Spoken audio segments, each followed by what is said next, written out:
Nina always did her laundry at night. She told herself it was for the quiet, the empty machines. But really, it was the people she couldn't face. Not after the accident, which still traumatized her. The laundromat sat on the edge of the neighborhood, just far enough into the city's rot that no one stayed long. One flickering light buzzed like a dying fly above the door. Inside, 4 working washers, 3 working dryers, and 1 burnt vending machine with melted gum behind its plastic face. The Wi-Fi never worked. The camera in the corner was fake. And someone always left a single sock on top of the machine. But she came anyway. She always came. It was the same routine. Arrive after dark, do the laundry, stay as late as she could, then run to her car when the streetlights flickered on. She didn't know why she came tonight. She had not much to wash. No work clothes needed cleaning. Nothing was dirty. But there was a darkness inside her that needed tending. She shoved it away. For now, she was halfway through the spin cycle, sipping cold coffee and trying not to look at the burned stain on the floor near the back machines. She didn't remember it being there last week. Then rattling. A washer far down the row began to spin violently. She flinched. That machine was empty 5 minutes ago. She was sure of it. It shuddered, slammed, screeched. She walked over. The lid wouldn't open, and then she saw it. Fingers.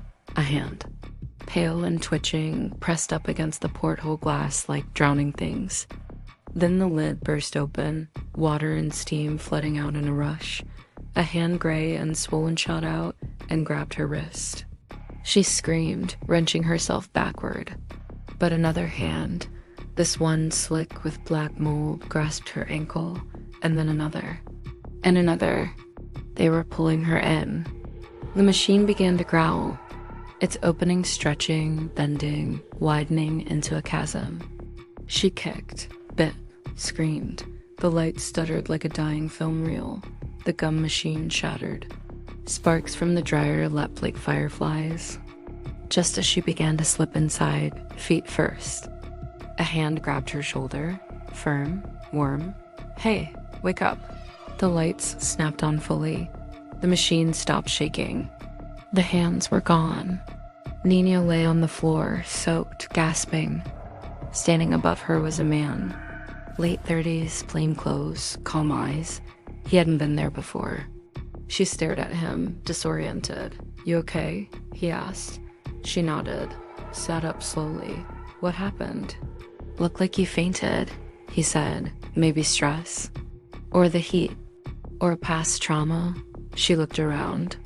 The momentary relief that everything was calm again quickly faded as something gnawed at her gut. Past trauma? She asked, noticing he had brought nothing in with him. Yeah, from the accident, he responded. Trembling in voice, she muttered, Where's your laundry? She asked. The man smiled, slowly. It's right here. She froze. His hand was still on hers. Another hand, cold, wet, not his, was touching hers too. From behind, she turned. The machine behind her was open. The shadows inside shifted like water.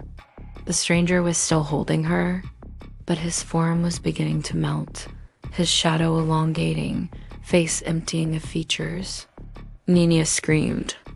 Hands dozens now, hundreds reached out and dragged her in. Her scream stopped too fast.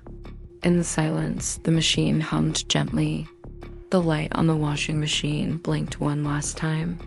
The streetlights flickered on. As the door burst open, blood began to drip from the rubber seal. The blood burned the tile below as it evaporated, only leaving a scarred stain behind.